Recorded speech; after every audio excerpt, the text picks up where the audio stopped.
Hey everybody, Bo here. We are having a little bit of trouble getting Duncan on this morning. A little bit of a computer problem, and so I am what is called filling in at the moment. So we are getting that stuff sorted out. But this is, of course, Duncan and Bo come correct. And I am one of your hosts, Bo Ransdell. With me very shortly is one Duncan McLeish, and he will be with us in a moment. In the meantime, folks, here's what we're going to do. We're going to get started. First of all, happy to see you. Happy Sunday. Hope you're doing well. This will be a little bit of a seat of the pants show, more so than usual. But that doesn't mean that we are not going to have a good time. So, that all being said, let's jump into things with what we normally do here on this program, which is talk about a movie that we have seen, both good and bad, since Duncan is currently not here like a big jerk. I'm going to kick things off with a one of my bad, and then we'll fill him in when he gets here. But something I wanted to talk about is a movie called Mom or Mother of Monsters from just last year. It is I'd heard a little bit about it. It's directed by Tusia Lyman is the director of the film, as well as the writer. And so here's kind of the scoop: is the Mother of Monsters is essentially a how else shall we put this? It is a found footage-y version of We Need to Talk About Kevin, in that it is like a mother who begins to suspect that her child is potentially a little bananas. And by bananas, of course, I mean a serial killer. And so she goes about trying to document this through video cameras placed throughout the home. She installs some in the fire alarms and so forth. And just generally is being invasive. And the kid, in fairness, he's an older teenager about to graduate high school. Has a locked closet where he keeps his crickets that he feeds to his pet iguana. There's also a little bit of Nazi memorabilia, which is always disconcerting to see when you are oops. So yeah, it is like, on the one hand, I think that as a movie, it's an interesting idea to do this sort of found footage version of, like I said, it's kind of a We Need to Talk About Kevin, or a movie of that ilk.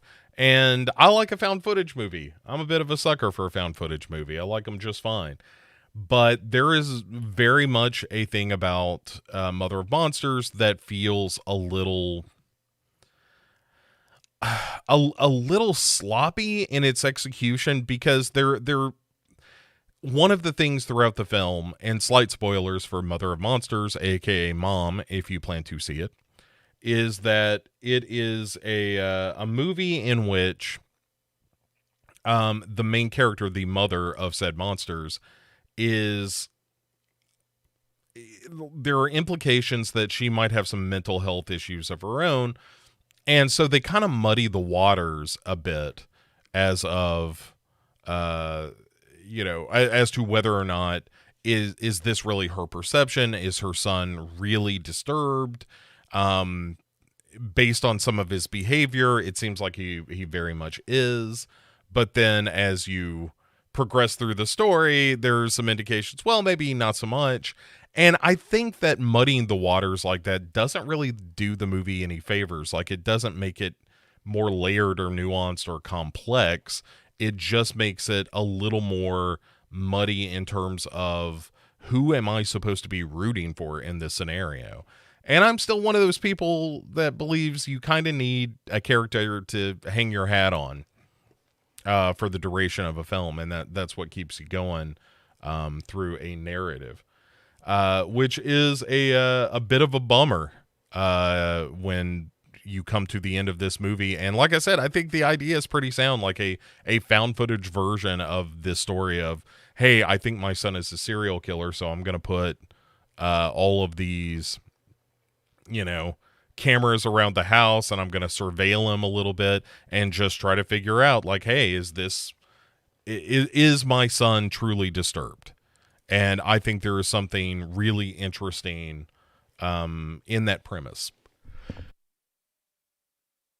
Excuse me, it's bright and early on a Sunday morning here, and we are both, Duncan and I, coming in a little hot today. So apologies if I yawn. Also, speaking of serial killers, if you don't yawn when you saw that, you should probably see a psychologist. Okay, so that was the bad, and it's not a terrible movie. It just doesn't really land, and when you get to the end of it, I still don't believe there's any real resolution. I mean, the story resolves itself, but in terms of sort of the ethos of the movie and what the movie is trying to say, because it seems to be saying one thing, and then there's sort of a tag on the end of the movie before the final credits that suggests that maybe what you think you saw at the end of the movie isn't what you think you saw at the end of the movie, or maybe both things are happening and both things are true. And it's for a movie that's got a sub 90-minute runtime, a little bit more of a clarity of purpose might have been the thing to do in this film. But yeah, so I don't necessarily recommend The Mother of Monsters very much. But let's instead move to what I think is a very good movie, which is I watched.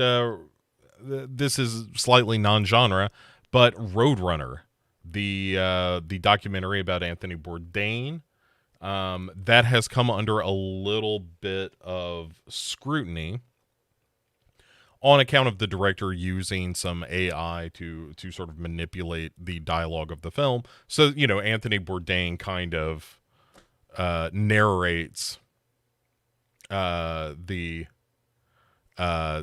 film in his own voice, taken from interviews and things like that. And the thing that's kind of a bummer about the movie as a whole is, of course, how the movie is going to end, right? Like, that Anthony Bourdain ends up taking his own life. And so a lot of the movie is sort of getting to that point. And I like the documentary quite a bit. And I don't necessarily think there's anything wrong with digitally manipulating the voice to tell the story you want to tell. Like, all documentaries have a point of view or a perspective. Look no further than the documentaries of Werner Herzog if you don't think that documentaries have a point of view. And I think Roadrunner certainly does, and it's certainly using technology to sort of elucidate that point of view, to create the illusion that Anthony Bourdain said these words. And I understand why people would think that's a bit of a cheat. I get it, but also all of cinema is perspective. And so it's all illusion to some degree. I mean, the literal film is 24 frames a second, that is an illusion. They are still images projected in a way that creates the illusion of motion. So to kind of put words in the mouth of Anthony Bourdain, I understand that being problematic, but also within within this scope of the film itself, and this is a documentary done by the guy who did like How Will You Be My Neighbor, the Mr. Rogers documentary, some other stuff. Super talented guy.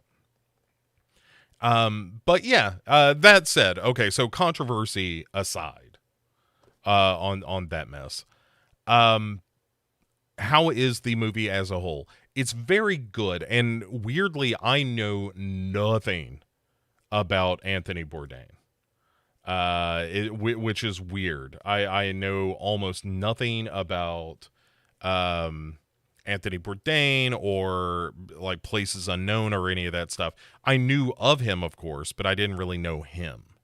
And so watching the movie was in a lot of ways, like I think I watched an episode of Places Unknown like immediately a couple of days before I saw the documentary, knowing I was going to go see that documentary. And so yeah, I didn't know much about Anthony Bourdain. I know a lot of people really love and respect him and all that kind of thing. And I don't disagree with any of that. I think that Anthony Bourdain seems like a really interesting dude. And then, Duncan's here, and in a moment we will bring him in. Let's bring Duncan in. All right. Hello. Yes, you are. Okay. So, ladies and gentlemen, here's a Duncan. And then I will... worst intro ever. I expected a little bit of... I can never remember the hype guy for James Brown. You know, you should have been just hitting it with a little bit. This man will make your liver quiver. You know, this man will see your mind. The man who will make your tally whack. Dear, I don't know about that. Let's stop this. So here's what I was doing, Duncan. On account... What? Were you singing? I was not singing, as a matter of fact. What I was doing was here, let's see if I can do this. And all right, you are alone on the screen. So give me your bad real quick. Your bad movie. I've already talked about my bad movie was Mother of Monsters. I'll give you the roundup in a second. You give me your bad movie for the week. Oh, the worst movie I've seen for the week, and I want to stress it's not a complete pile of shit, but I'm just out of it. It's the Suicide Squad movie by James Gunn. I am surprised to hear that, but go on. Yeah, it's no better than the previous one, like at all. Like what? Better actors, but it's still an absolute fucking mess of a movie. So. I think they should just abandon doing that. I don't think you can make a movie about anti-heroes if you don't at least like them a little bit. And that movie goes out its way to make sure you just don't like anyone. So really, yeah. Like even Idris Elba, Idris Elba could punch a child in front of me, and I would still go and have a drink with him. Yeah, that's him. Even he could not save that movie. Just a mess. I didn't even find it that funny either, and I really thought I was gonna, because I like of the comic book cinematic universe stuff that they do. Like the Guardians of the Galaxy is probably my favorite, and it's mostly down to I think the humor is pitch perfect. Mm-hmm. This one is all over the place. That's crazy to hear.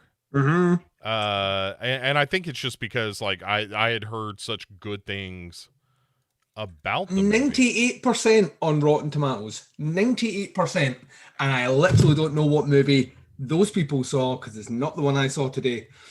It's a 2.5-star movie. Really? So yes, that sounds incredibly average. Yes, it's very average. It's a lot of money, for a very average movie. So wow, yep. Duncan. Hot takes. There we go. Yeah, serving them a hot fresh daily here, Duncan McLeish.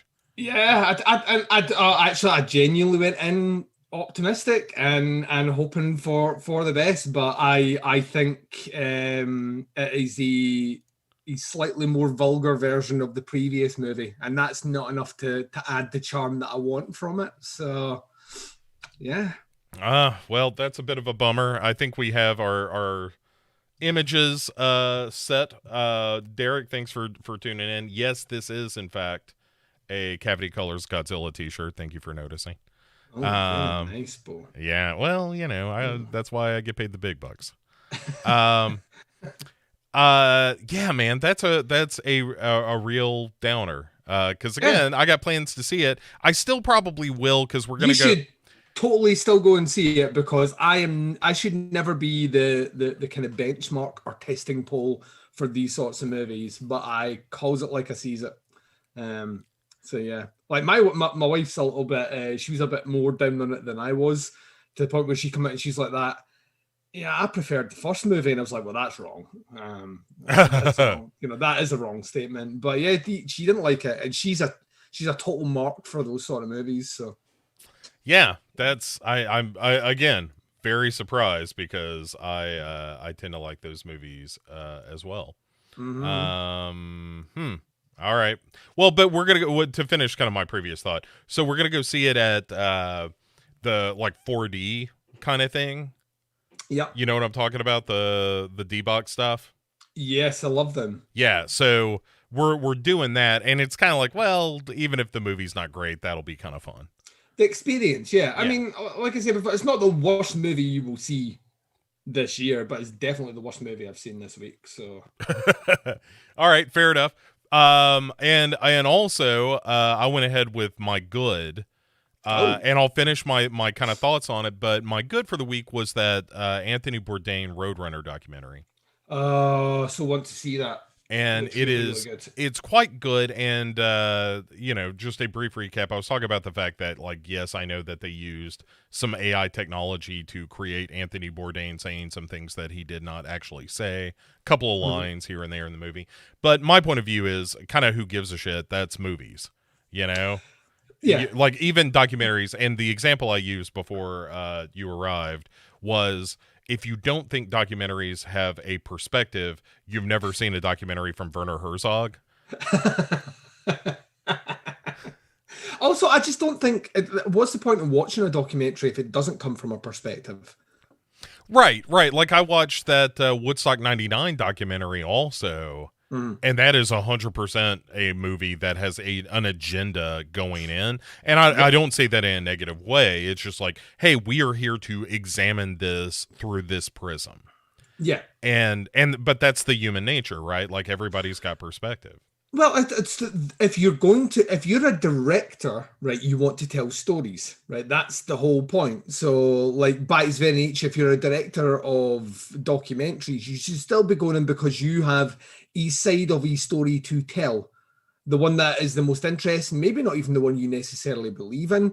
There are rare occasions where a documentary starts in one position and then you can actually visibly see the filmmaker go, oh no, this is a story. Like, I hadn't planned for this, but this is the story here. And then they switch into that. But a documentary that just states facts is boring.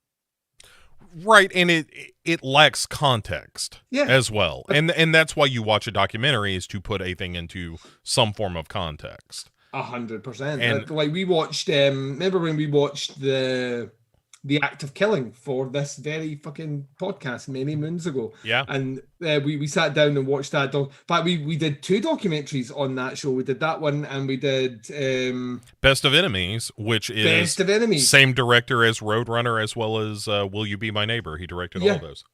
and like, for like both those documentaries, completely different spheres of interest, but both very much coming from a position of, this is the story I want to tell, and it is not impartial, and it does lean one way maybe more than the other, but that's what makes them interesting. In the case of Best Enemies, it charts that particular conversation between those two political activists as being the impetus for the death of natural dialogue and news. Right. And then on the other side, the one that I chose, the act of killing, is basically is basically holding a giant mirror up to people that massacred millions of communists, and saying, let's see if we can make some films, some quirky, fun films where you can tell us stories, and we'll just see how long it takes before you realize you're a fucking monster. So yeah, they have to be. So I'm fine with that. Like to me, it makes more. My good actually is a documentary. So I'm glad that you kind of. It's almost as if we planned this, but we didn't. We really didn't. I mean, so little of our lives are planned. So I'm like, because I've been doing like summer series stuff, I am running so far behind with everything that has come out this year. Like just in general, all the stuff that I thought looked really, really cool on Netflix, who keep churning out documentaries that I really want to watch, I have no time for. I've just finished the 3-part mini series Murder Among the Mormons. Oh, right. Yeah, that is interesting.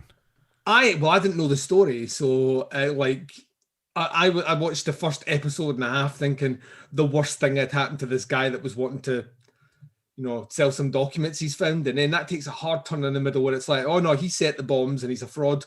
He's maybe the greatest fraudster ever. And I'm like, what the fuck? Yeah. Like Scanner's head explosion over the wall. Like honestly didn't see it coming at all. Even when I was Rebuck! Yeah, I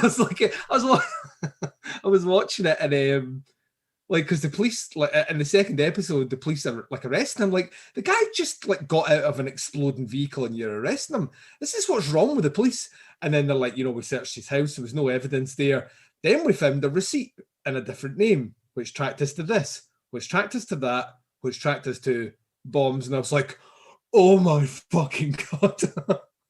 Yeah, that's a good one. And I'll tell you, great documentary. Another good thing about Murder Among the Mormons, is that the name of it? Do I have that right? That's right, yep. Yeah, is not only the fact that it takes some really fun twists and turns throughout the narrative. It's 3 parts, but all 3 are well-paced and engaging.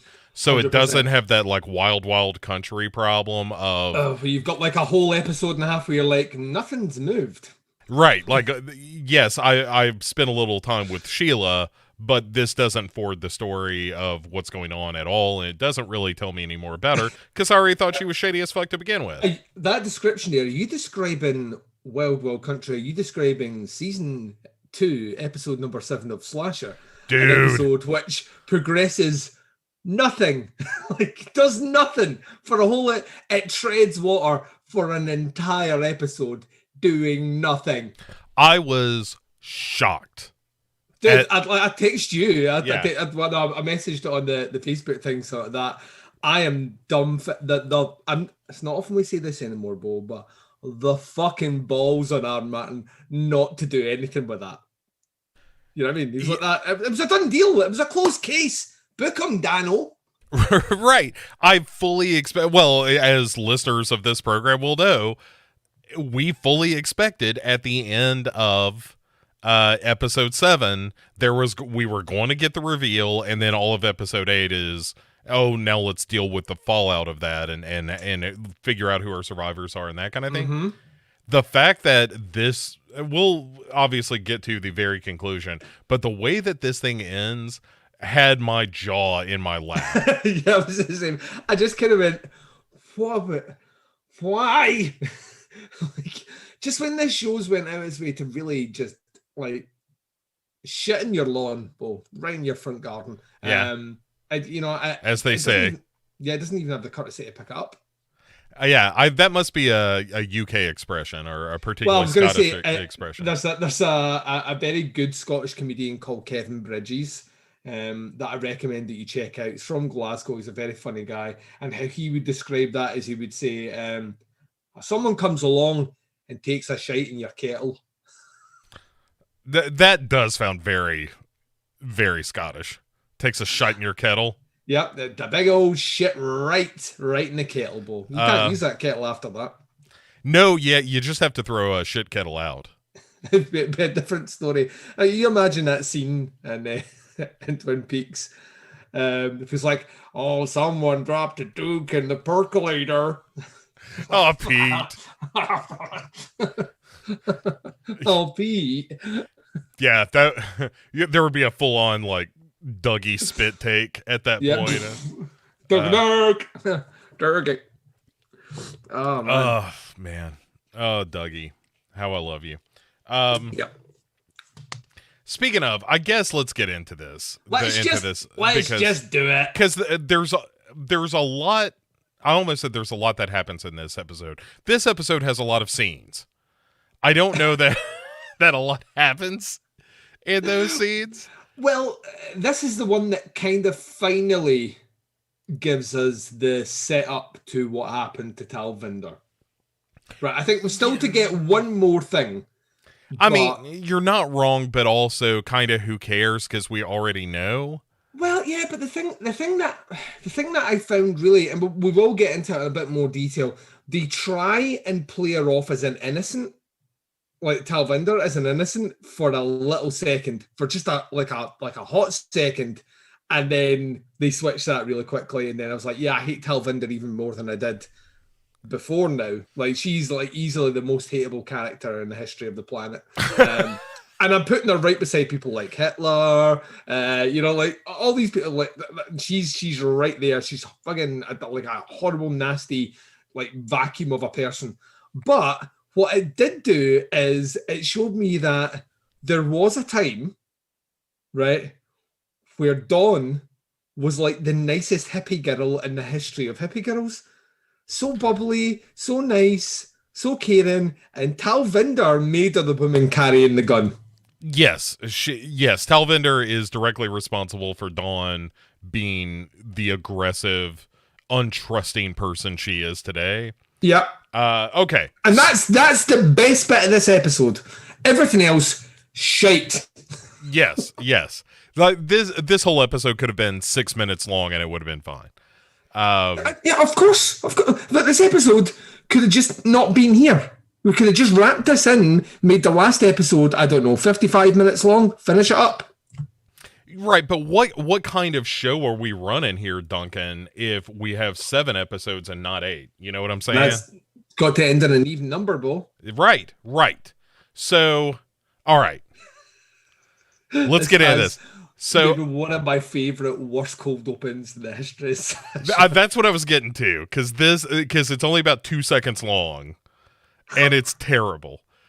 And so what happens is it opens like 5 years ago. It's one of those flashback scenes we open on where it's Dawn and Talvinder just kind of chit-chatting with Dawn doing her hair. She's braiding it up. She's making it look all nice. She's talking about how lovely her hair is. And you know what, Bo?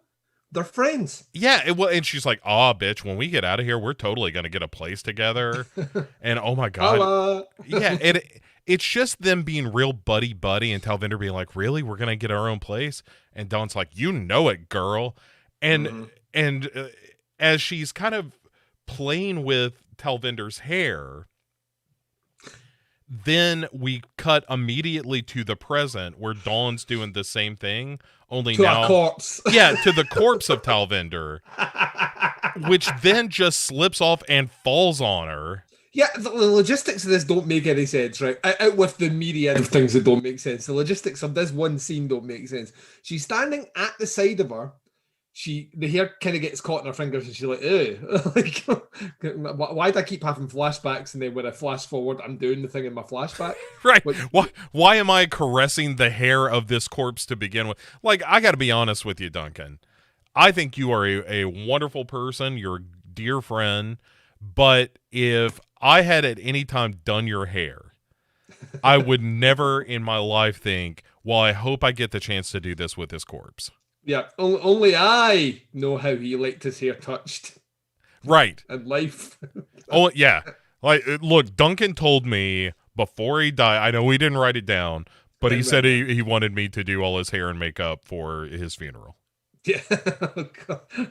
Why does he look like the Joker? I don't know. That's what he wanted. You sure that's what he said? Well, potato. I had been drinking. So, like she goes, oh, that's with the hair. And she falls backwards. The table moves. Now, the body's horizontal. The table moves. She's kind of facing. So the table's running lengthways. She's at the side. She falls back. The body falls off. It should fall in her lap. But no, the body, in falling off, turns round and falls, pinning her to the wall, Bo, with its gnarly fucking one-eye willy face. Come on. What really is a slap in the face about this scene is not that it's like, oh, this is our cold open and now we cut the credits. It's that none of it matters. Oh, Like, it goes nowhere. right. Doesn't matter. Doesn't mean anything. Dawn doesn't mention it again. We don't see Telvinder's corpse again for the episode. It's just a thing that happens to get our scare at the beginning of the show. And Yeah. then we cut over after the credits to Kira and Peter, who we last saw on the hunt for Renee and Mark Stroganoff. Yeah, and we know what happened to them at the end of the last episode. And I want to say, I was right. I said that I thought Mark would still be alive. Little did I know, there's absolutely no reason for keeping him alive in this episode. Very much like there was no reason for keeping Noah alive in the previous episode. It's just a stay of execution, isn't it? Yeah, it very much is. Right. We need to kill him in episode 7, not episode 6. Yeah. So, but what happens is they're out there looking for any hide nor hair of these two, and find the snowmobile that. Well, they're following the red brick road, and I say the red brick road, well, the red snow road, Yeah. which is just a entire like patch of snow leading up to a bloody snowmobile, which is just all covered in blood. Yeah. So much blood, Bo. So much blood.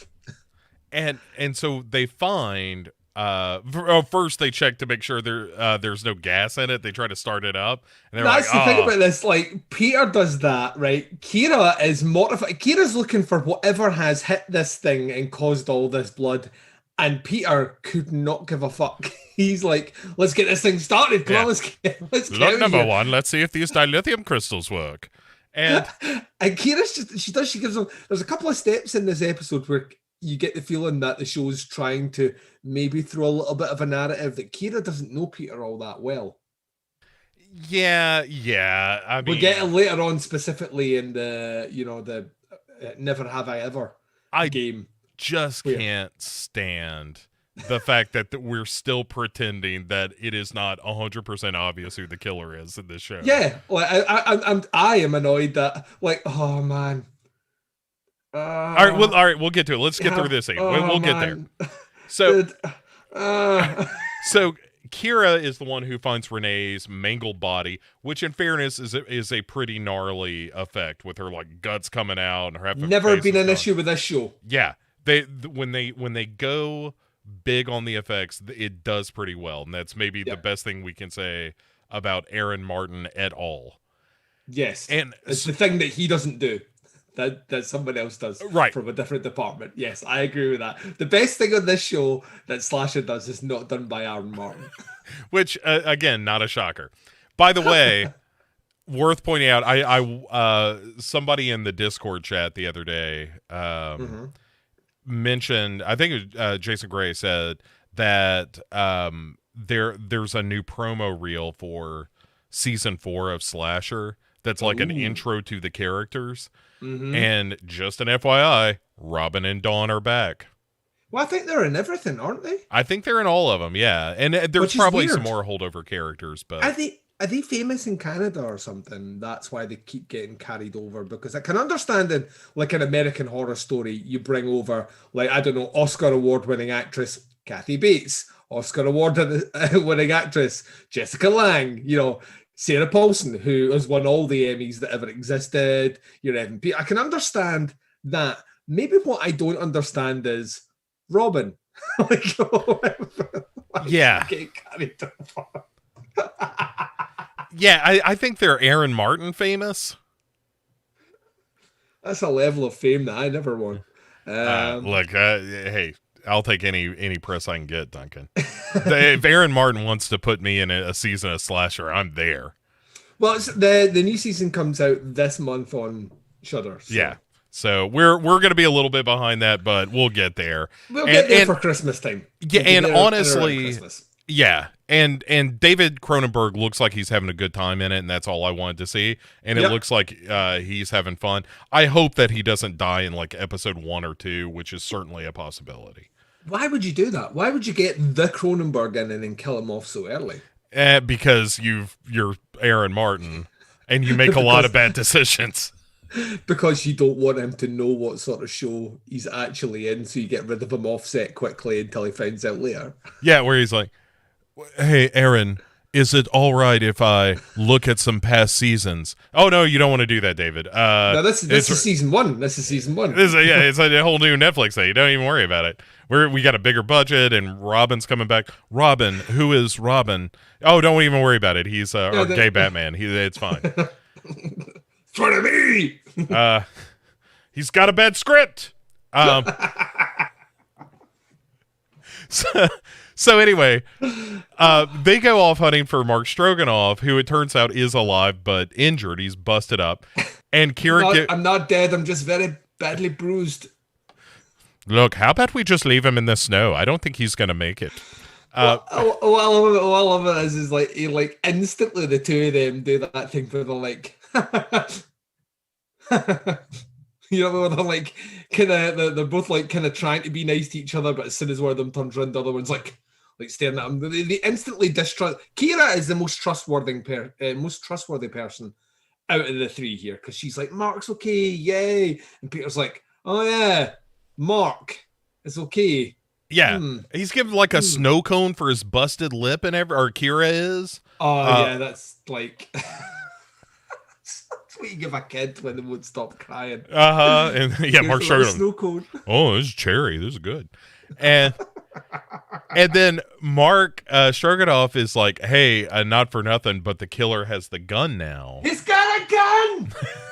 Thank you. And he's like, hey, Renee was being chased by the snowmobile. Is she okay? And they're like, look, Mark Stroganoff, I should probably warn you, don't go that way if you have a weak constitution, because Renee is a bit of a mess right now.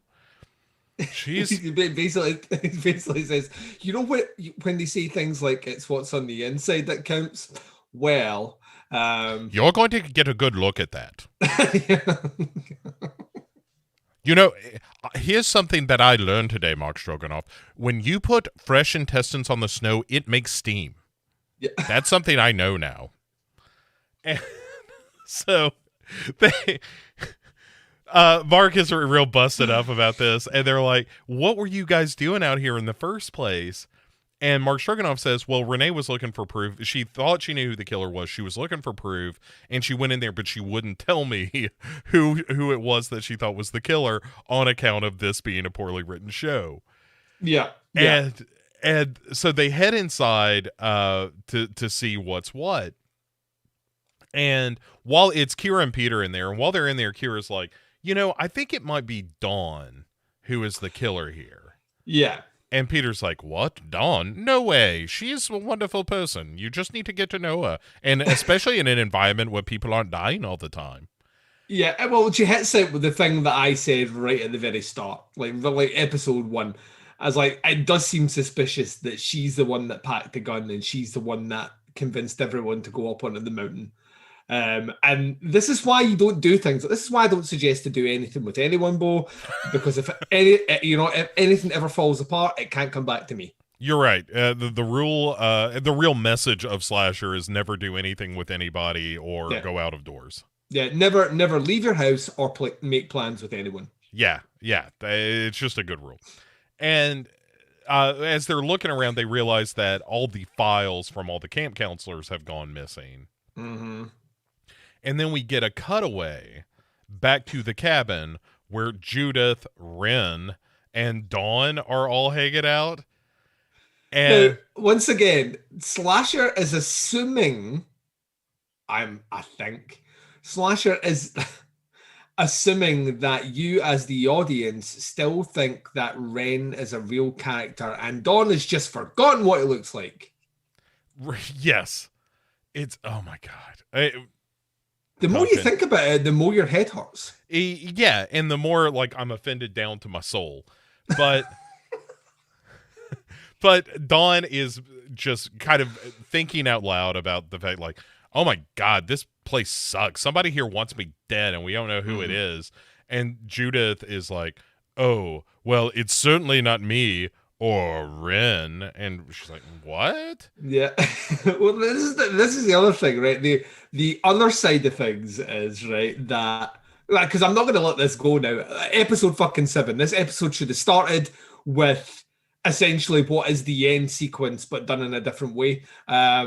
like she's like, I don't know, she's cooking dinner with Wren, and then we see that she's just herself, right? Something along those lines is how we should have started this episode.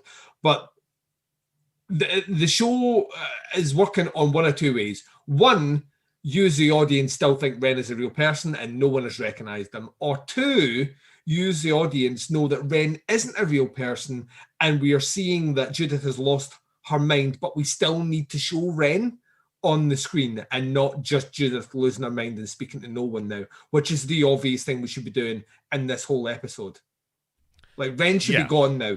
He shouldn't even be shown on the screen apart from flashbacks. Yeah, the fact that they're putting all their chips in like into this bet that the audience is so stupid that they haven't put this together yet. A horror TV show aimed at horror fans that is referencing basically the biggest horror movies now of all time. We're doing a bit of Psycho, we're doing we're doing a bit of Friday the 13th and all the rest. So you know your slashers, right? So you're a big fan of those slasher movies and all the rest, to watch a TV show called Slasher. But we're gonna do this. Wren isn't real actually, but this character thinks he's real and no one's gonna fucking get it. And we're gonna play it right in the last episode. It's incredible. Yeah, I mean, you're right. It's 1,000,000% Friday the 13th. It is a woman who lost her child and now is killing counselors. I mean, we're still at a summer camp. Well, we're still assuming. We're still assuming child. They fuck later on in her head, which to me, dude, is where I was like that. If this is your child and you were sleeping with him, that's two references to incest in this episode. Then, yeah, I mean, look, it's this is the spank bang episode of Slasher. the Bang Bros episode. Yeah, the Bang Bus has pulled up to the camp. But you're my new stepdad. Yeah. All right. Anyway, so let's. So we do this flashback 5 years ago, and it's Dawn teaching archery to a bunch of kids, and there's this instructor we've never seen before, a character named Ryan, who is what's he from? Because I recognized him straight away. He plays he's from 13 Reasons Why. He plays the kind of, you've never watched 13 Reasons Why, have you? No, I have not. He plays the kind of douchebag, essentially the guy that rapes the character that kills herself. And he, but in here he's playing a likable character. My brain couldn't handle that. As soon as he came on the screen, I was like, oh, he's a rapist. I assume that of every character I see in every television show. As soon as he came in, I was like, oh no. And he's nice, and he's genuinely nice, and he's genuinely trying to help Dawn.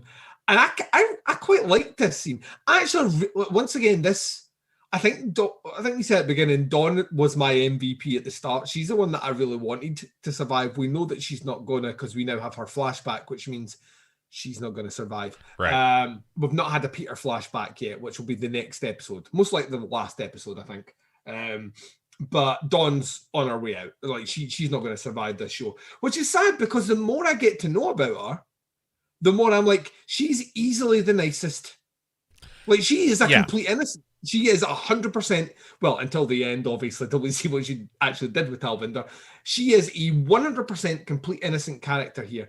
And this show is just going for it on her. And when I see her flash, so this guy, Ryan, we're going to do Ryan the rapist. He's not a rapist, but it wasn't another TV show. That's why I call him that. It's like, she's got all these snotty kids over at the Archer thing. One of them, who is a right cocky little shit, who would have been getting clipped at the back of his ear for speaking back to his elders.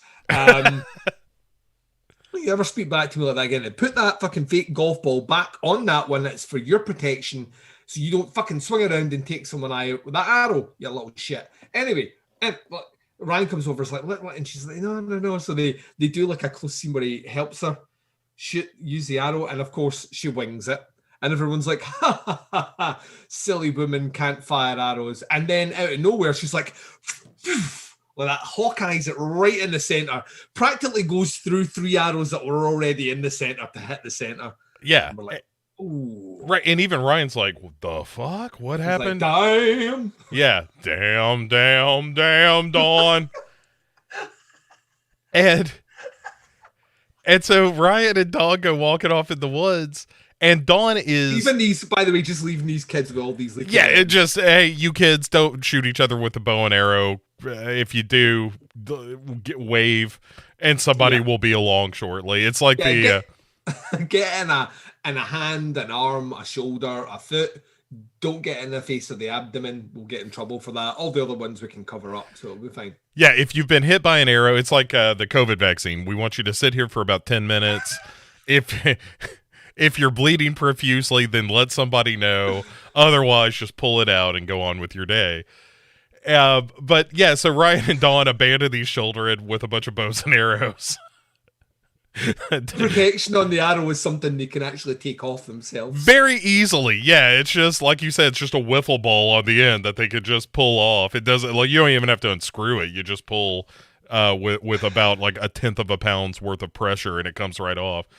Yeah. So they're heading off, and Dawn is kind of, reflecting on her time, because Ryan's like, how'd you learn how to shoot a bow and arrow like that? And she's like, well, I had all kinds of lessons, and that was in between trips to Europe that my daddy bought for me. And she's kind of going through this list of, it's a bit of a poor little rich girl speech.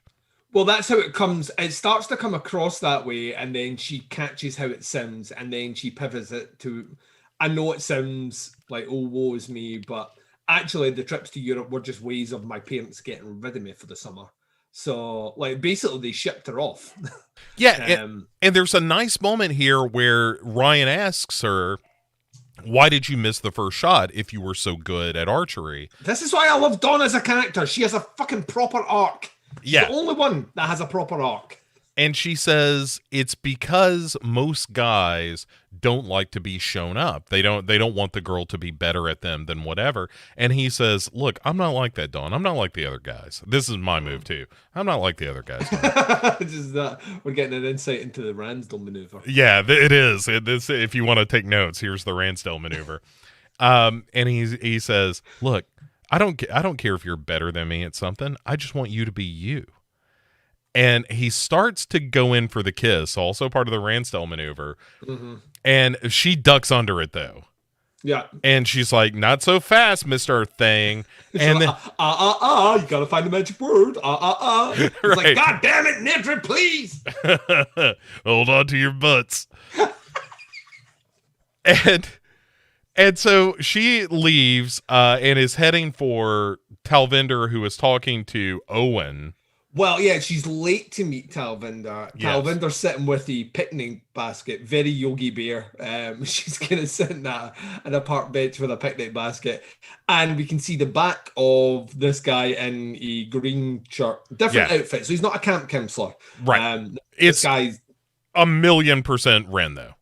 Is absolutely Wren. Yeah. Well, yeah, because she refers to him as like she's like Owen. He's like that. He's like, well, maybe next week, and she's like, I'm going to be busy then. And he's like, you're always busy. And she's like, Talvinder, to her credit, basically says, listen, take the hint, read between the lines. I'm always busy when you're asking me to do things because I don't want to do anything with you.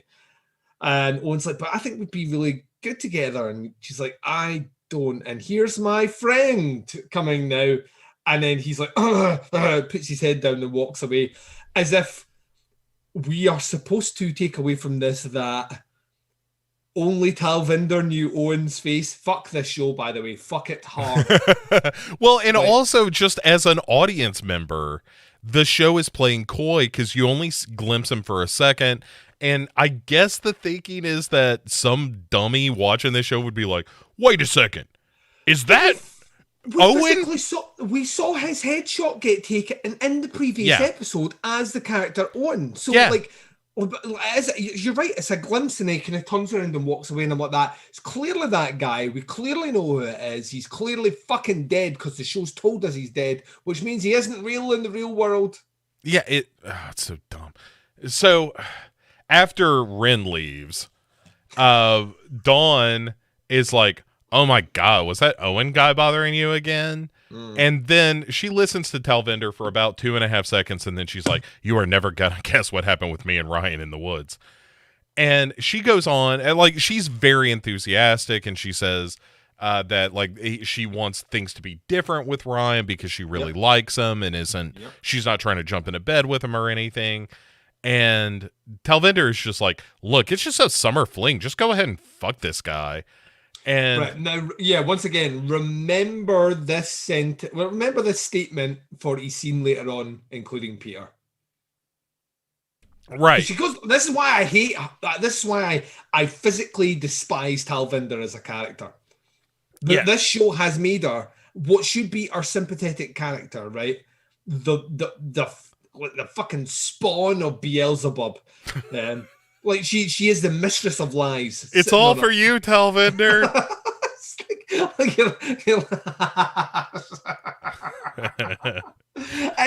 She is such a nasty fucking piece of work.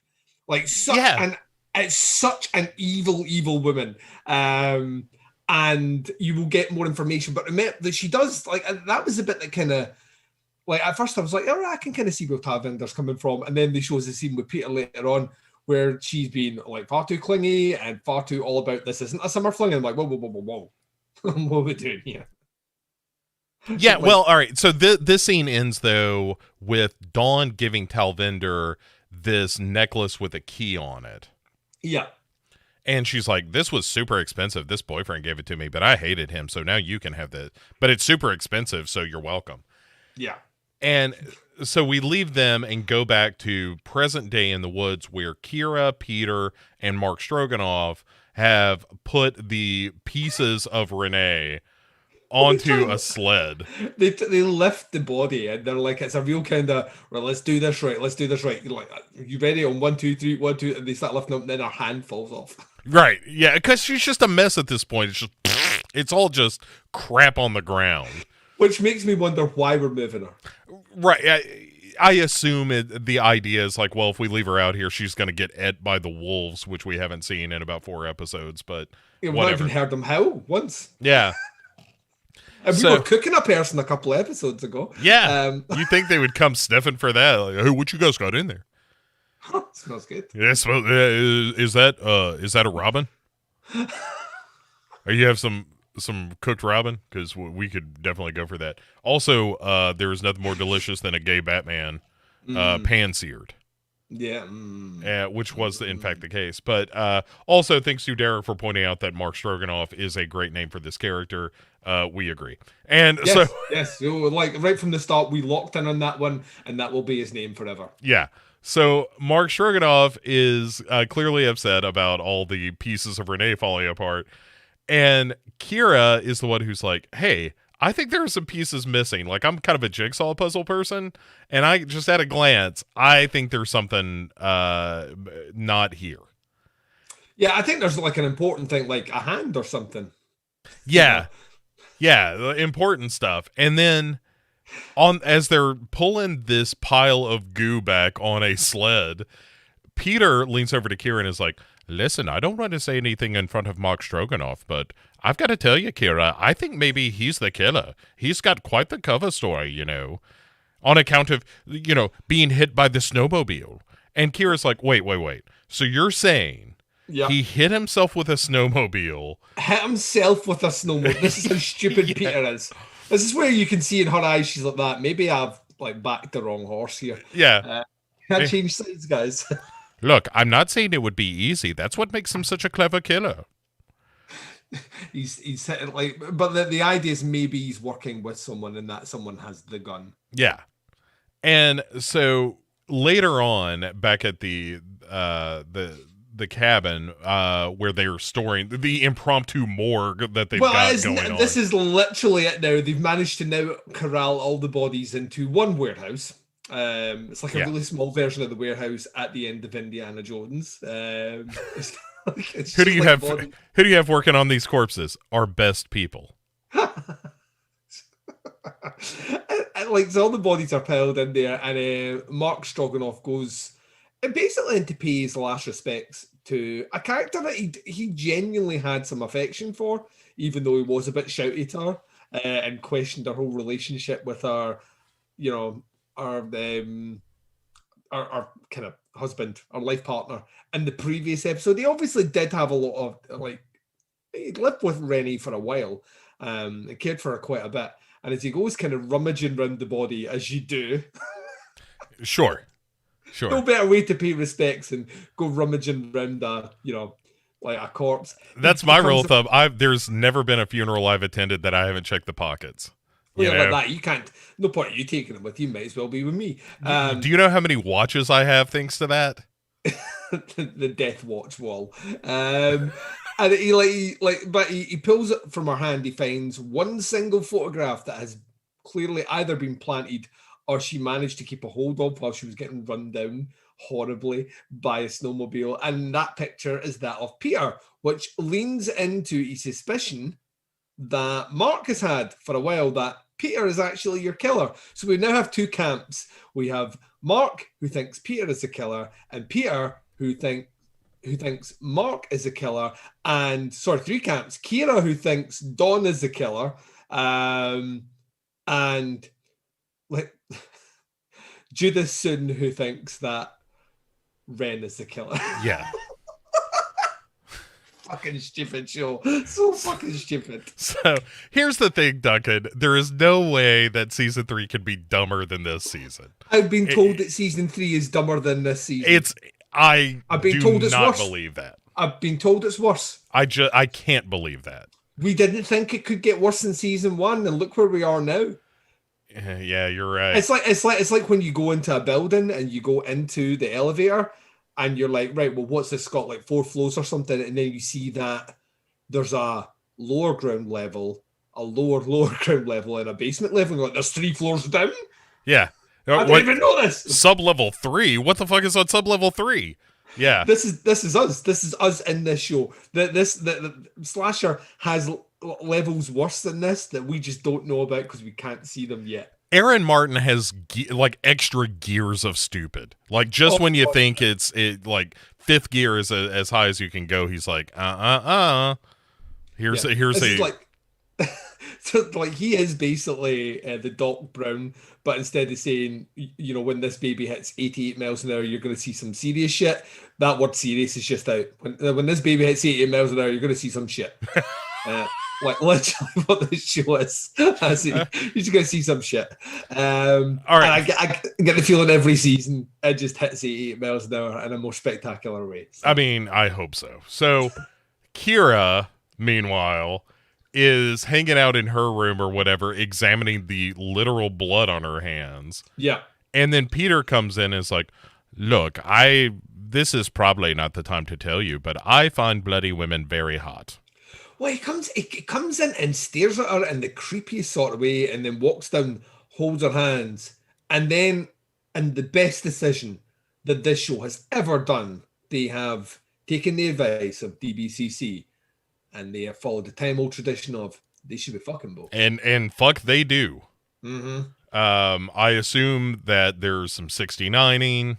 Oh, it's wild. There's like some like nipple clamps and a car battery for no reason at all. Nice. Yeah, that's when you know you're having a good time, is when the automotive parts arrive. Well, that might as well take them off the snowmobile because there's no fucking gas to use it. So yeah, might as well use it for sexy time. Right. Like, hey, look what I got. It's an oil filter wrench. Let's have a blast. You know what I'm saying?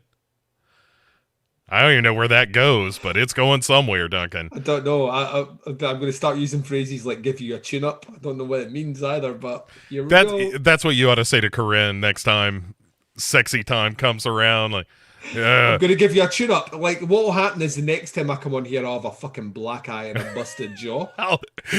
Corinne, I need to check your dipstick.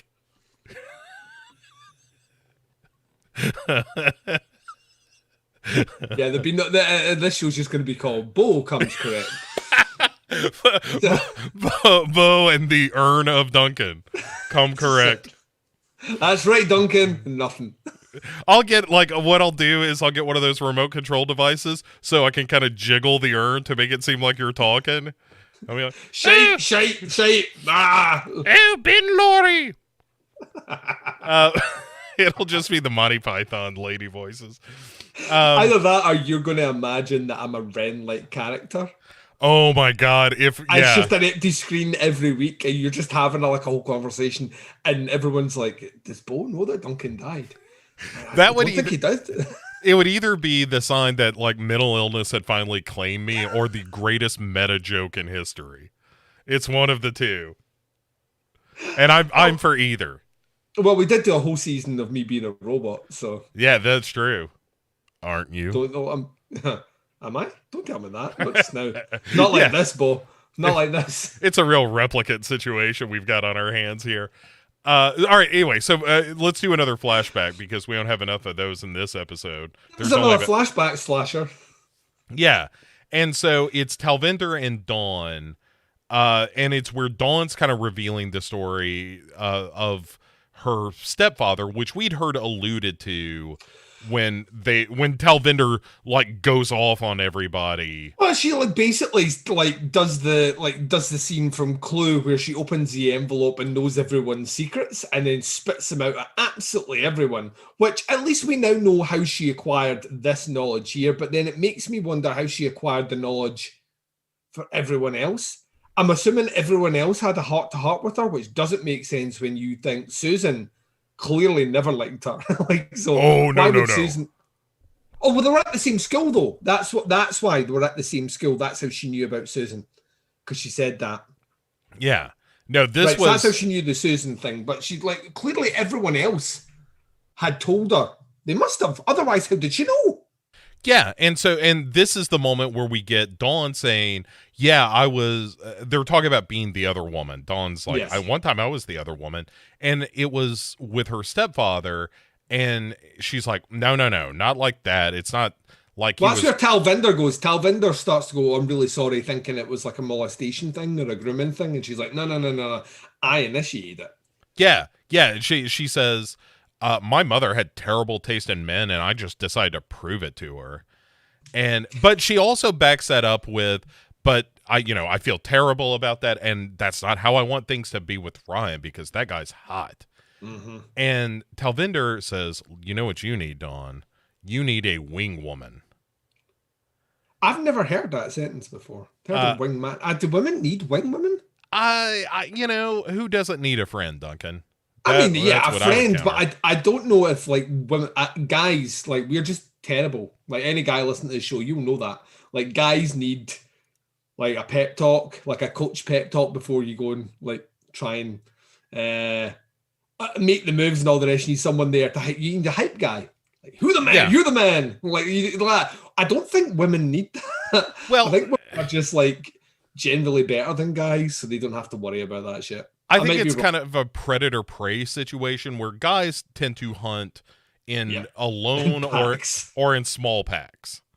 It's two to three guys out in the dating world. Again, small packs. Women much more moving in herds to protect one another, where you've got like a set of 10 ladies out for a night out after work.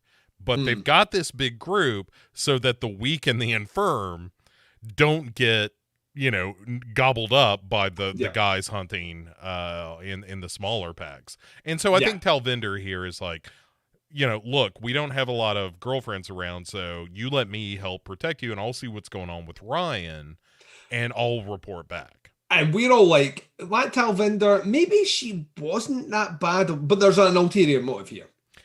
Right. It's the shadiest ulterior motive that made me want to kill her with fire. Yeah, it becomes a very selfish thing here very quickly. But so we leave that flashback to come back to the present. So many flashbacks. Yeah, it's a real... You get whiplash. You get a whiplash watching this show because you're like, whoa, we're in the past. Dude, we're in the future. There's at least 4 to 5 flashbacks left in this episode. Yeah, you're right, actually. And, I mean, it happens... This whole episode is pointless flashbacks. Yes. And...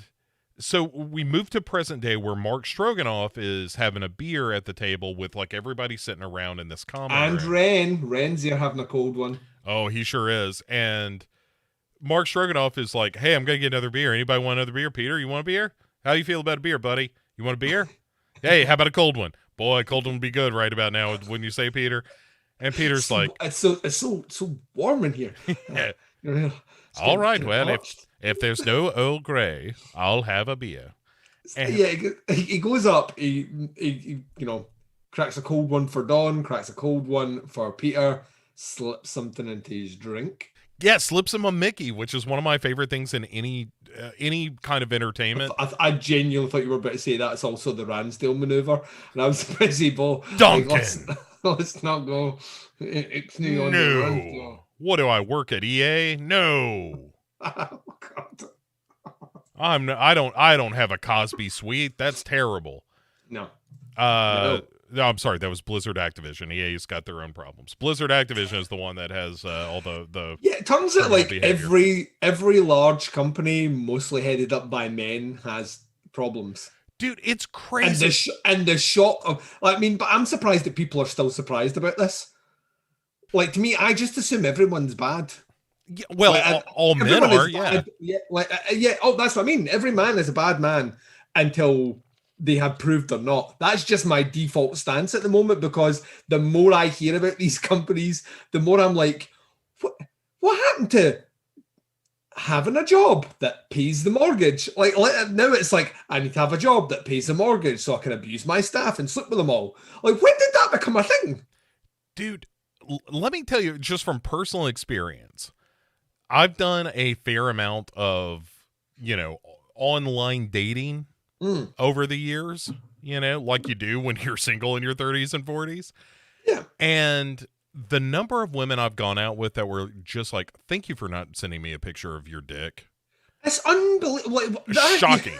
Shocking. I was like, what? That's a thing? They're like, all the time. Yeah. It is incredibly common. One of my wife's friends on Facebook, she recently separated from her longtime partner last year, and she shames him on Facebook. Like, if like someone drops like a DM into her Instagram or into her Facebook, like an unsolicited dick pic, she obviously blocks it out because she can't. But she takes a screen grab of the conversation, she posts it on Facebook. That's fantastic. We've got to stop this behavior. Yeah, It's why is that? horrifying. Like, you wouldn't go on a first date with someone and at the restaurant table after you put the chair in, bring down your zip and whip your dick out. Like, you wouldn't do it. So I don't know. The only time this is appropriate, Duncan, is if you're some kind of penis model. And I'm not sure if that's a job. It's a niche thing. It's a niche thing. Right. But like, it's a hard market to get someone to be a penis model. But I just don't understand how that's. Oh yeah, I've got a phone on my camera. I'm just going to send this woman that I don't know a picture of my dick, because you know what? Women love seeing dicks. Right. You hear women talk about it all the time about how pretty dicks are. All the time. Yeah. I mean, my favorite thing was when we had that leaked footage of Hillary Clinton on the campaign trail speaking to that guy from that reality TV show, say grab them by the penis. Yeah, because that's what women are like. Yeah, women are nothing but just horn dogs. Very famously.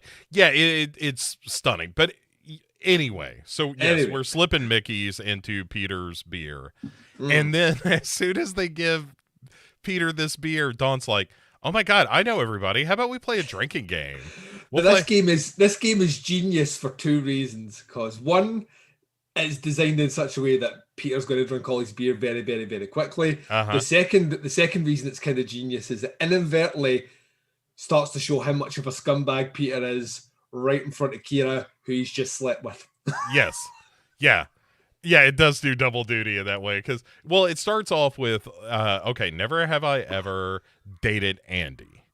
And so Peter has to take a drink for that one. Yep. And then somebody, it might be Dawn again, who's like, never have I ever stuck. No, it's the next one is stuck a finger up someone's butt. Yep. And Peter's like, all right, another drink. And then the next one, no, the sticking the finger up the butt, everyone, no one. Yeah, gets nobody. So they're like, you've got to drink twice. So he does. And oh my god! But it does, like, they drink. When they do the drink, Tracy takes to one drink and then doesn't drink, right? And then they're like, "Oh, you need to do two," and that's the shot that you've got for the show art, which is posted. So good. For some reason, imaginary Wren, who's drinking an imaginary beer, also puts up two fingers to show that he's supposed to be drinking two drinks from his beer, which is fucking stupid. Doesn't need to be here. Yeah, doesn't need to be here. What are we fucking doing? It's so funny. And then it's cheating on a partner, and that's where he drinks, and Kira's like, what? Yeah, like kind of looks at her and goes like, yikes. And then And Peter but I starts to was get woozy here. This is like, finally it's really, catching up. I'm getting a little woozy. Yeah. Wait a second. I think you guys have sent me a Mickey. Well, this is the thing. How quick does ketamine work? Well, Not that quick. Not that quick, Bo. only one way to find out, Duncan, and we're going to do it right now. Let me. The ketamine test. I will be taking ketamine right here on camera. You know what I mean? He takes essentially 4 drinks out of this bottle. Whatever it was, it looked like 1 tablet of ketamine that had been split in there and swiveled around in the beer. So I can't imagine, like, from a pharmacy, because this is Benny Ironside's personal stash. Can't imagine from a pharmacy they're giving them like full on knock you fucking cold ketamine in 1 capsule. And it's amongst the entire thing of beer. He's only had 4 sips from it. So what the fuck are we doing? Anyway, to speed things up, because it's, you know, movie magic, he gets up and he starts, I'm getting a little woozy. And they're like, right, let's get him tied up. Kira's like, did you drug him? They're like, yeah, we gave him some ketamine. Peter's like, I gotta get out of here. So he opens the door. Yeah. And Mark Stroganoff, it like shows Kira like, hey, I found this picture of Peter and Renee's stuff, you know, her pile of goo. And as soon as Peter stumbles out the door, Mark just shuts the door behind him. Yeah, one less problem. Does the old, wipes the hands clean, locks it. One less thing to do. Peter goes outside, shoves his fingers back his throat, which is a smart move, Peter. Yep. He'd obviously been trained that at Starfleet Academy. So he shoves his fingers back his throat, voms up the beer with the ketamine, and essentially becomes Jack Nicholson from The Shining, just kind of out in the snow, like just away. And then they have Mark's basically like to Kira, how well do you know him? And then Kira like expertly pivots it back to, well, how well do you know Dawn? And Dawn's like, hey, I'm right behind you just now. Like, what we did here? So how well do you know? How well do you know her? Like, none of this would have happened if they hadn't have come to this hill, and we're still paying for the sins that they wrought upon us many years ago. And Kira storms off because she wants no part of this, like drugging a person and letting them out into the wilds to die. Seems kind of happy to leave them out to die, though. Well, she doesn't do anything. She goes upstairs to meditate. Right. I just need a few minutes to get my shit together. And so she takes off, and then Mark Stroganoff tells Dawn, when she's like, we can't leave him outside. He's like, look, you need to take a good, long, hard look in the mirror and start taking ownership of how you and Peter and all these people that you brought up here are responsible for the mess we're in right now.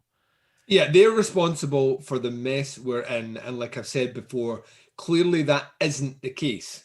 Okay. And I'm glad that at the end of this episode, they kind of swing back to that yes, they are to some extent a cause of something, but they're not the primary. Well, I'm be interested to see how it plays out totally. But you've got Robin was a murderer.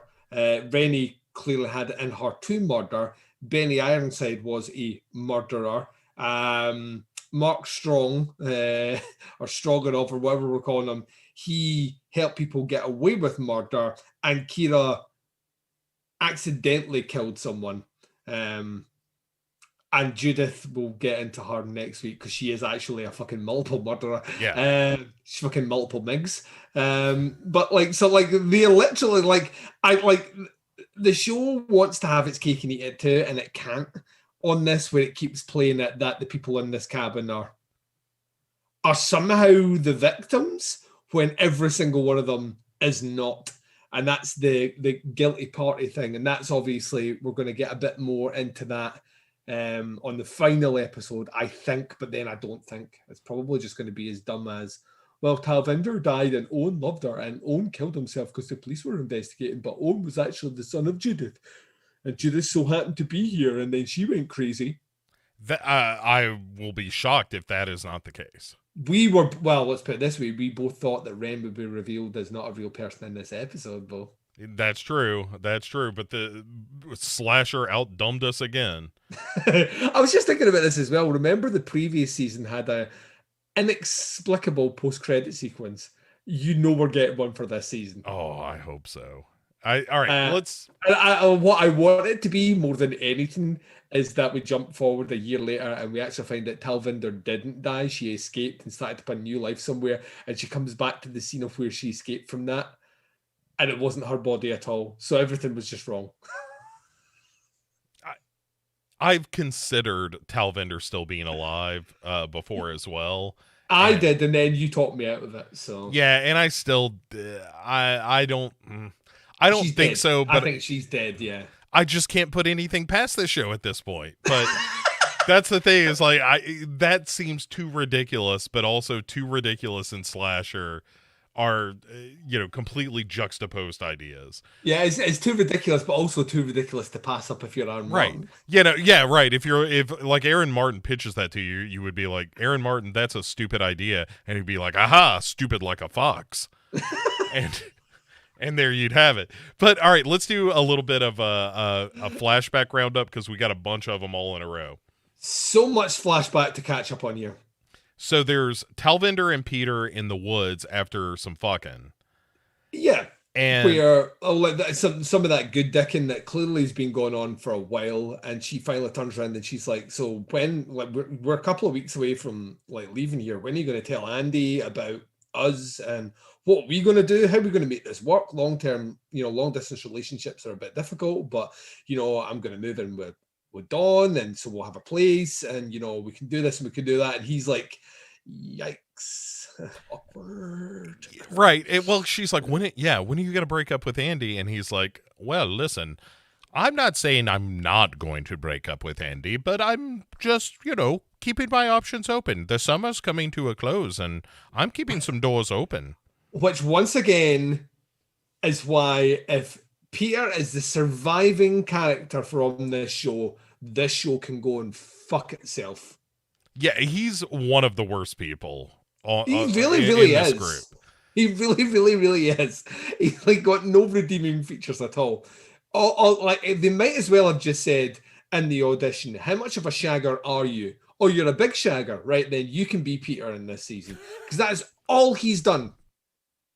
Yeah, he's just going like camp counselor to camp counselor, getting it wet. Yeah, but even think about it, like the all like even in this series alone, in this timeline, he slept with Andy and then tried to get back with her after all the shit he pulled. Yeah. And he's very quickly moved on to Kira. Yeah. All these events are supposed to have happened over like a 4-day period. Right. Yeah. He was real quick to, look, any port in a storm. Am I right? This is why he's such a fucking dick character. And that's why I'm like Dawn is the one that needs to survive. She's the one that I like. Her and Kira need to survive this show, and if the two of them don't survive this show, then it's once again a shining example of why Aaron Martin does not understand storytelling. Okay, so we have that happening, and then kind of simultaneous in the same flashback, Dawn and Talvinder are later in the flashback, rather, but about the same time. But it goes from that flashback to another flashback where Dawn and Talvinder are talking about Ryan. And Talvinder is clearly worried that if Dawn and Ryan end up hooking up, because, Dawn is saying shit like, I can totally see us building IKEA furniture together and having our own place. And Talvinder's like, whoa. I thought we were about to move in together. And she's like, of course we are. But if things work out with Ryan, I'll sublet my room. I'm not going to leave you in the lurch or anything. Don't even worry about it. But Talvinder is like, fuck that. I am not. I didn't sign up to get just a stranger for a roommate. But how did Talvinder think this was going to play out if her and Peter were together? Because Dawn and Andy are friends. Like, how is that good? Like, how did she even factor that? This is why I hate her, Bo. This is why I fucking hate her. As selfish. I don't want to have to use these words because these are like derogatory Scottish words, but she's a selfish wee bit. All right, I will take your word for it. Yeah, don't go if you're in Scotland. Never refer to a woman as a wee boot, or you will be stabbed. Okay, good to know. Um, so after setting that up, we move to another flashback even later in the story Yeah. where Dawn and Talvinder are kind of conspiring one night about like Talvinder being her wing woman and going Yes. to talk to Ryan and kind Well, of they're going to have a big party, so they're going to get booze in and get some fun and all the rest. And what she wants to do is send Talvinder in to do a little bit of recon. This is all military, bro. Military. It's going to send her out to do a bit of recon, under the guise of what alcohol do you want? Oh, and by the way, are you seeing anyone right now? Are you single? Do you like my homegirl? Bravo And team. Do you like this boy? Check the box yes or no. she goes up and she basically like, listen, I'm going to get some alcohol. Do you want me to get some for you? And what does insert name we've never heard before of another counselor that's in this show? Like, do you want, what does she drink? And he's like, well, why would I know that? And he's like, well, used to her an item or you're not? And he's like, no, we're friends. Actually, if I'm being honest, I was kind of hoping that, something's going to happen with me and Dawn. And Talvinder's like, yeah, yikes. I don't. This is not an easy thing to bring up, but she was up to some dirty business with her stepfather. Well, at first she says, if I was you, I would take it really, really, really slow, as in, Yeah. like, don't make any moves for a while. And he's like, all right, why is that? And he's like, well, I shouldn't tell you, but some things with her stepdad. And of course, the same way that Talvinder originally took it, she puts it actually in a more sinister way. So like, Ryan's like, oh, right, oh, I didn't know that. And then she's like, yeah, but don't, sworn to secrecy, don't tell anyone about it, all the rest. And then she gets up, and I was thinking to myself, how did Talvinder think this was ever going to play out? It's like a huge degree of naivety here if she thinks that they're not, like, Dawn's not going to keep pursuing Ryan after this fact, even, Yeah. or like there's going to be some confrontation when she gives her the justification for why Ryan's not interested. Which, by the way, I was like, "Ooh, did not just say that to Dawn." Dude, How does she think it's going to play out? You know what I mean? It's a flawed fucking plan to begin with. Yeah, it's right. It's a terrible, terrible plan. Yeah. But yeah, so Ryan is like, "Oh my god, I'll back off then," and Talvinder's like, "Damn right you will." And so we cut back to the present again, where Judith is just smashing marbles or balls or something with a silver box, just being crazy. I assumed it was to create something sharp to cut herself with. Oh, okay. I didn't even make that leap, but yeah, you're probably right. And that was my guess, as cliched as it is, but that's kind of how I thought. But that's Wren comes in to talk her off the ledge, Bo. Yeah. This scene, oh. And Wren, yeah. So ultimately, Wren kisses her, and she smacks him and pushes him away, at which point he kneels down like he's gonna have some dinner at the Y. And you know what I'm saying? And then Judith bends down and kisses him again, and then they just get down. Yeah. Again, a second instance of the DBCC philosophy presented on screen in this show of, well, Judith and Wren should obviously be fucking. Yeah, And I will stress though that extends to just fucking yourself if you want. yeah, this just is what she's doing. Yeah, she's just engaging in a little self-love, Duncan, and there's nothing wrong with that. I would say it's mandatory maintenance. Yeah, making sure your bits work. Clearing out the pipes, making sure everything's good to go. Yep.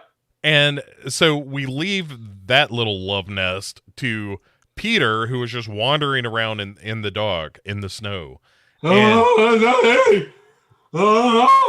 And he finds something that looks like a lighthouse in the middle of nowhere. A lighthouse in the middle of the woods on a mountain. Yeah. It's what are we doing? And he gets inside, and there's a shelter, and a devil worship area? Yeah, there's a shrine where all these candles are lit, and it looks like pieces of all the people who have been murdered are all over the shrine area. Yeah. And at first it looks like there's a corpse swinging from the rafters. Yeah. But then we learn it's just a mannequin, and I don't mean Kim Cattrall, Duncan. Ooh. Oh, right. Like, because she was a mannequin, right? Sorry, I thought you just meant that she was a wooden actress. And I was No. like, oh, you're going to upset a lot of people if you say No. that. Would have been better if I said Christy Swanson, a.k.a. Mannequin 2 on the Move. No, that's not any better. So... But yeah, so he sees what's up. He swipes something from the altar and takes off. Yep. And so meanwhile, Duncan, Mark Stroganoff is just hanging out in the living room staring into the fire like all healthy people do. Yep. And Dawn comes down to find him, and she is like, you know what? Let me tell you this story about birds. I love this stuff. Once again, Dawn is easily the most interesting character in this. Like, every time she speaks, yes, sometimes the stuff she says is dumb, but like, once again, the story arcs. Yeah. You get to know why she is the one. You in this episode, you definitely get to know why she is the way she is, but you also get to know why she can be so cold about certain things as well. Yeah, and so she says that once upon a time she like a bird just came across her path. She stepped on it accidentally. Yes. And when she lifted up her foot, one of those. Foot. I tried both at the same time, and that's not a word. No, it's levitate. Foot. Fiat. So when they're red from here. I smell almonds and I taste pennies, Duncan. I think that's a good sign. So after she steps on this bird, she's like, I had to make a decision whether or not I was going to let this thing suffer. The bird was lying on the ground saying, "I'm not dead. I'm just very badly crushed. Help me. Help me." And so she picks up a rock and she says she closes her eyes and just stood down on it really, really hard. Right. Yeah, but also why she can't really kill anything, like she's like, I don't have the stomach for this. Yeah, and which explains why in the scene where Talvinder was like, with eyes all fucking shredded and flopping about the place, it was Andy that picked up the big stone and finished the job off. Yeah. Because Dawn she physically can't, which is interesting because she's been shooting that gun round the entire season, but she physically can't do it. She doesn't have it in her. But I like the line that she says afterwards. Like, she's like, and the thing about it is, up to that point, she really liked birds. Yeah. It's a great line. It's really well written. Dawn should have been the MVP of this episode. She's the Sarah we should have got from season 1 that we didn't fucking get. Like, I really like this character now. Like, I've always kind of liked her, but I now really like this character. And she's like, you know what? When all this is over, if I get out of here, if I don't die, I'm going to make this right. I'm going to go to the police. I'm going to tell them what happened with Talvinder. I'm going to own up and accept the responsibilities. And, which once again is either that's her character arc. When she arrived on day 1, she was the one that got them all there. She was the one that told them they had to get away because she did not want, like, her life was fine and she didn't want anything to fucking ruin it. So she badgered them all up there on that hill to do it. And now here we are, second penultimate episode, and she's like that. You know what? I'm going to do the right thing. I'm going to go and own up to it. I'm going to take whatever comes my way. I'm going to set things right. And I'm like, is that a satisfactory character arc? Did we just get that on this show? Did we just? I'm like that to me. Like, when I get giddy excited about the fundamentals of writing a character in a TV show, that shows you how bad the rest of the TV show is. Yeah. Oh, it's all right. So, but don't get too comfy, Duncan, because it's flashback time. Yeah. And so we go back 5 years ago again, where Dawn is asking Talvinder, like, hey, what did Ryan say about me? That guy's a real cutie patootie. And Talvinder's like, look, he's okay, but in the meantime, I've been looking for some apartments for us to rent. And Dawn's like, no. I need to know what Ryan said. And Dawn is like, Talvinder says, look, Ryan says you're not really his type. And she's like, what does that mean? And Talvinder, this is such a terrible thing to say to It's anyone. a fucking horrible thing to say. What she might as well have said to her, he doesn't like a hungry hippo. That Right. is that is literally what he says. She says to Dawn, but in a way which somehow makes it even worse. Yeah, she says to Dawn, Ryan's not into curvy girls. He likes real skin and bones types. And Dawn is like, so he thinks I'm fat?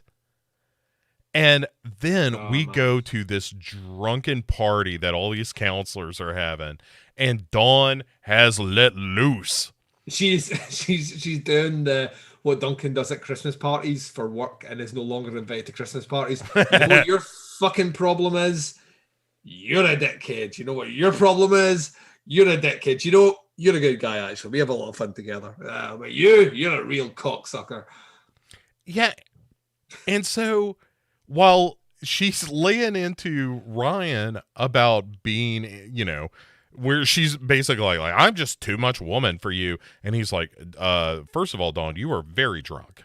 Yes. Also, what are you talking about? I'm just trying to be respectful on account of your troubles.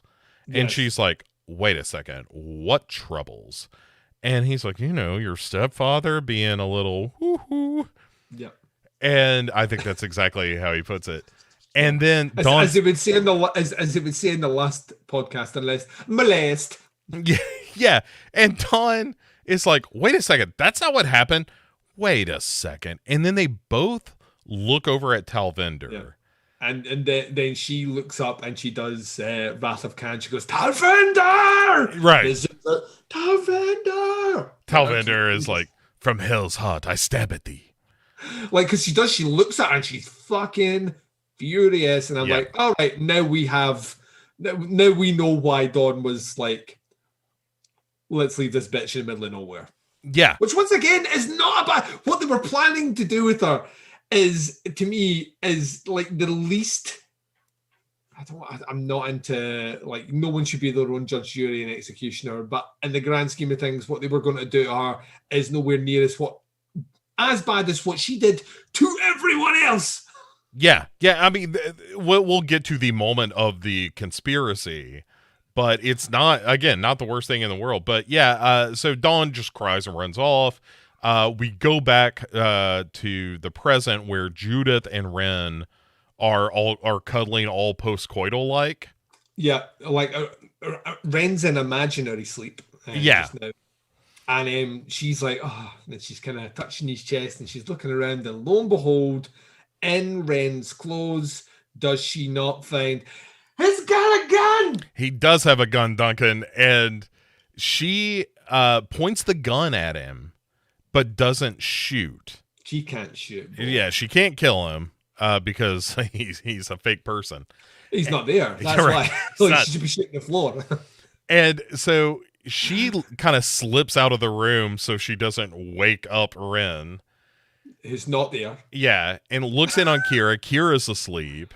No, she's meditating. She's sitting on a fucking hammock with two of those like fucking metal steel balls in her hand, doing the fucking meditation thing, while her beau is outside fucking freezing to death. She's in a room with a fire in front of her, like all relaxed, meditating, and just like, I need to get out of here. I'm gonna solve this issue now by taking the only weapon. This is how fucking stupid this show is. I'm going to take the only weapon the characters could use to defend themselves. I'm not going to tell anyone in the house that Wren's the killer. Rather, what I'm going to do is go out to the snow and essentially kill myself, leaving the gun and my body in a place that people will never find it, and thus leaving everyone trapped in the house with the killer. It would solve some problems, Duncan.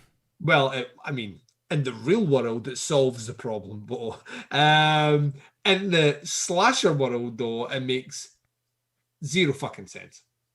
Zero sense. Yeah. And while she's taken off outside, Peter shows up outside the window where Dawn's standing, but he does a real like Salem slide, like, let me in, Dawn. He commands it. And Dawn, thinking quickly, some quick goat thinking on her part, she goes, Hey, Mark Stroganoff, how about you put on some coffee? We're probably gonna be up all night. Give him an excuse to go to the kitchen, as if Mark Stroganoff needs an excuse to go to the kitchen. Yeah. And He's so, like, I'll totally make the coffee when I'm through there. I can make myself a sandwich. yeah, but yeah, probably a rack of lamb. I'm gonna put that together pretty quick. And just a real nice like kind of a sweet but with a little bit of a tart sauce. I think you're really gonna like. I'll be back in a minute. And so he goes off to the kitchen. Dawn opens the door all sneaky like and is like, "Get your ass in here, Lottie." And in comes Peter, and Peter is like, "Listen, I have to tell you, this is not about Talvinder at all. It's about some guy named Owen." It's about Owen. Now, they all know who Owen is. Once again, we have to stress that. They know who Owen is. The reason we know they know who Owen is because when they talk about why they weren't originally fingered for the crime, it was all blamed on this Owen guy who was obsessed with her at the camp. Yes. So they know they know the name. This show is trying to hypothesize that they don't know what it looked like, which is fucking stupid. But like they know who Owen is. So when she says that, she's like, oh! And then out of nowhere, Peter gets his head cracked hard. Yeah, Mark straight up tackles him like it's an honest to goodness football tackle. Yep. Slams him and his head against the door, knocks Peter cold. Yeah, so Peter is now out. We're jumping to like Kira going, what the fucking hell happened here? You know, I just went up to meditate and all of a sudden Peter's unconscious. And of course she does the thing where like Dawn's like that. Peter says that he knows, you know, who the killer is. And like Kira looks at Mark and's like, oh, interesting that you would tackle him and knock him out when he was about to give away the killer. That's a kind of interesting thing. And while they're all kind of doing stuff, she pulls a lock of hair out, which is what he took. How would you work it that was Owen? I have no idea. I don't know why this is a good piece of evidence for any of this stuff. But unless it's Talvinder's hair. Maybe, but even then. It was in a. It's in a. No, that's too convenient. This show's not that smart. Is it because our hair was done in a braid? And so therefore it has to be Talvinder's? Well, at the beginning of this episode, what was Dawn doing to Talvinder's hair? Yeah, braiding her hair. Maybe so. Seems like a stretch. I mean, like it's Andy's hair, and I'm like, well, nothing was wrong with Andy's hair. Yeah, exactly. And and Kira, after saying like this looks like Andy's hair, Mark Stroganoff hypothesizes, oh, well, that's like the trophy of a serial killer. Yeah. And then, Duncan, we cut to our final flashback of the episode. The one that you could argue is, I would say, the most important out of the last four we've seen. Oh, 100%. You could consolidate all of the flashbacks in this episode to 2, maybe 3. Yeah. But it's 5 years ago, and it's Dawn and Andy and Susan all talking about how terrible Talvinder is. And Susan's like, look, we gotta do something about this bitch. Susan is amazing. Like, yeah. I miss Susan. I mean, he killed her too quick. Susan is just like, she's fucking brutal. She's like that. I'll tell you what we're gonna do. We're gonna write a letter from her mum to her, fucking disowning her, saying that she's an embarrassment and a disgrace and she's just kill herself. And they're all like, damn. Right. Look, we're just trying to, prove a point here. Well, does Dawn not say something like, just remind me to stay on the good side of you, Susan? Fucking hell. Yeah, exactly. And because Dawn's approach comes across as innocent at first until Andy points out that it's also lethal. It's like, maybe we put some corn syrup in our hairdryer, so when she uses it, her hair gets sprayed with corn syrup, and instead of her hair, it's really difficult to take out. And Andy's like, yeah, and it's also highly flammable, so her hair will go on fire and burn her. And she's like, oops, let's not do that then.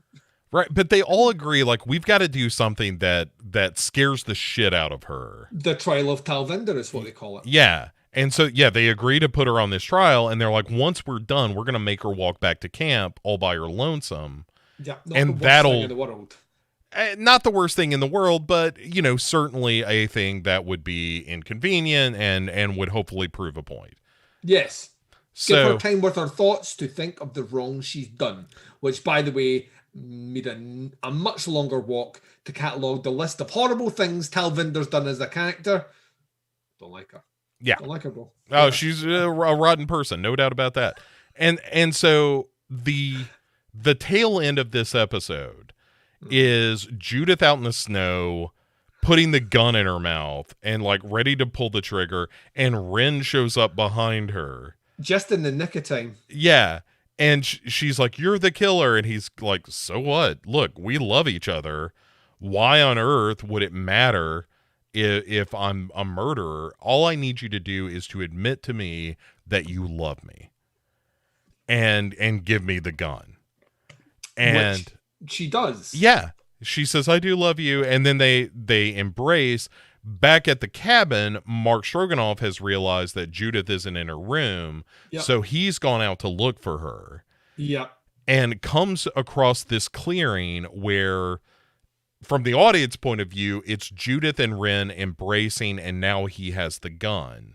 Yep. And they hear Mark Stroganoff calling out Judith's name.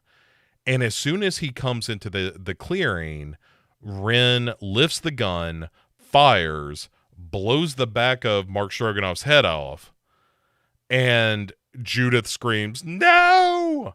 when it happens. Yeah, and that's the end of this episode. And right, and then credits. If the next episode does not start with the same scene happening and then the camera turns around and it's Judith holding the gun and Wren isn't there, this show can go and fuck itself with a chainsaw.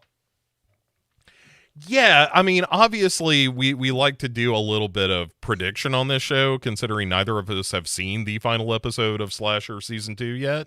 Yeah, so we have one episode left. Here are the things that this show has to do, and it definitely won't have time to do all of it. We need to get Peter's backstory, which we're not going to get. So Peter is once again just a character with a dick. And that he likes putting in people. That's literally his. So we're not going to get that. We are, I think, going to get Judith's backstory because we have to. Right? Yeah, I think it opens with a flashback to Judith. Yes. Yeah, and if we don't get a sizable portion of this episode explaining exactly one who Wren was to Judith, to how Wren ended up at the cabin for as long as she did, 3. How this ties into her knowing that the kids that were coming up there, because she seemed to be there for a long time, how the kids coming up there knew Wren and how all that stuff links together. Unless it explains that in a satisfactory way, then it's once again the show is shit. But let's talk about who we've got left. Judith is left as a character, right? Kira, Dawn, and Peter. Yeah. That is it. So, I mean, realistically, we'd kind of hitched our wagon, so to speak, to Kira to survive, and I still think she will. But do we think Dawn and Peter survive? I mean, there is a world in which Peter and Kira survive and Dawn doesn't. And that's what I think is going to happen. And I'm not going to be happy about that. It ought to be Dawn and Kira.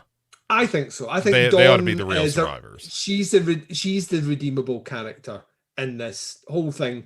Peter isn't. Once again, the fact that as soon as they come across the bloody snowmobile, his instinct was, does this snowmobile work? As opposed to where does all this blood come from, which was Kira's.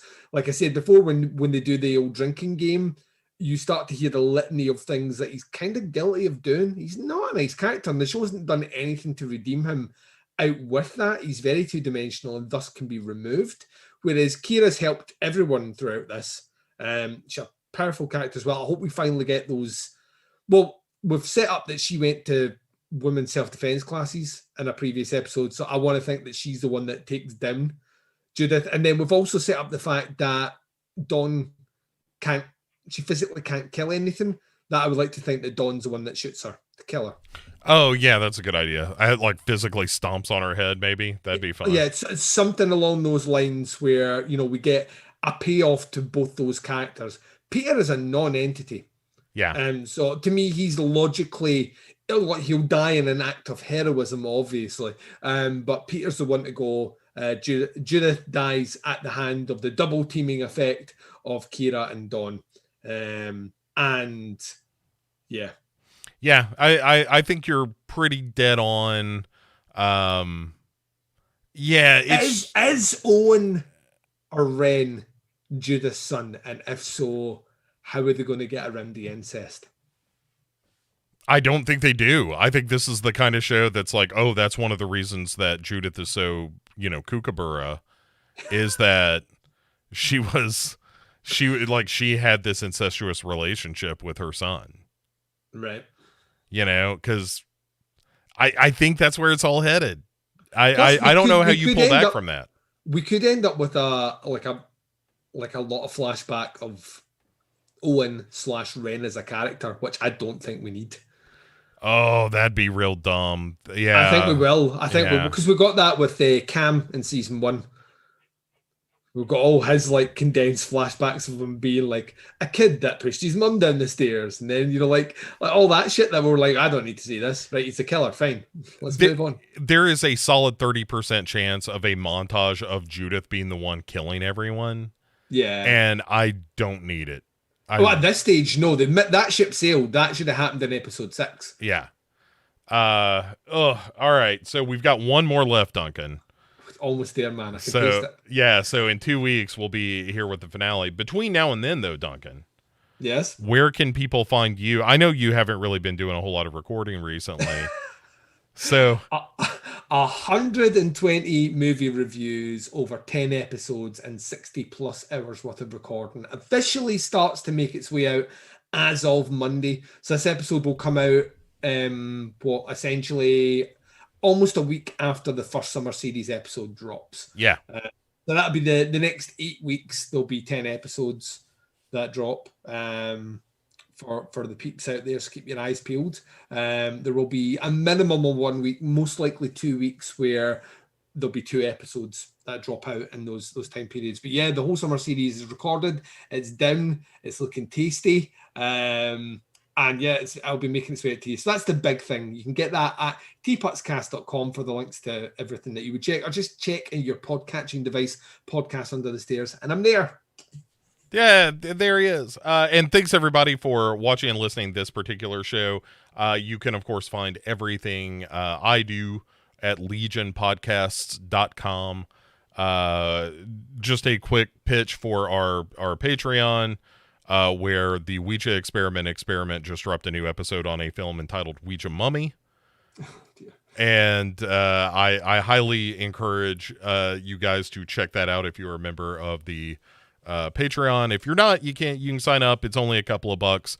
Patreon.com/Legion Podcasts. And you get exclusive shows and like I said, the video program, the Ouija experiment. Which looks at movies with the word Ouija in the title. Spoilers, they're almost always terrible. But it was a really interesting conversation about kind of low budget filmmaking and the pitfalls of that. So I highly recommend that. Also, you can be sure you hop over to, if you're listening to the audio version of this, you can watch us live over at youtube.com/Legion Podcasts. Where you can subscribe there, and you can watch this as well as video versions of the podcast and some other fun stuff that we'll be doing. And that's it for 2 weeks until we come back for the finale. The only thing left to do on this episode is to say to my good friend Duncan, say goodnight, Duncan. My good friend Duncan, good night, Duncan. Ah!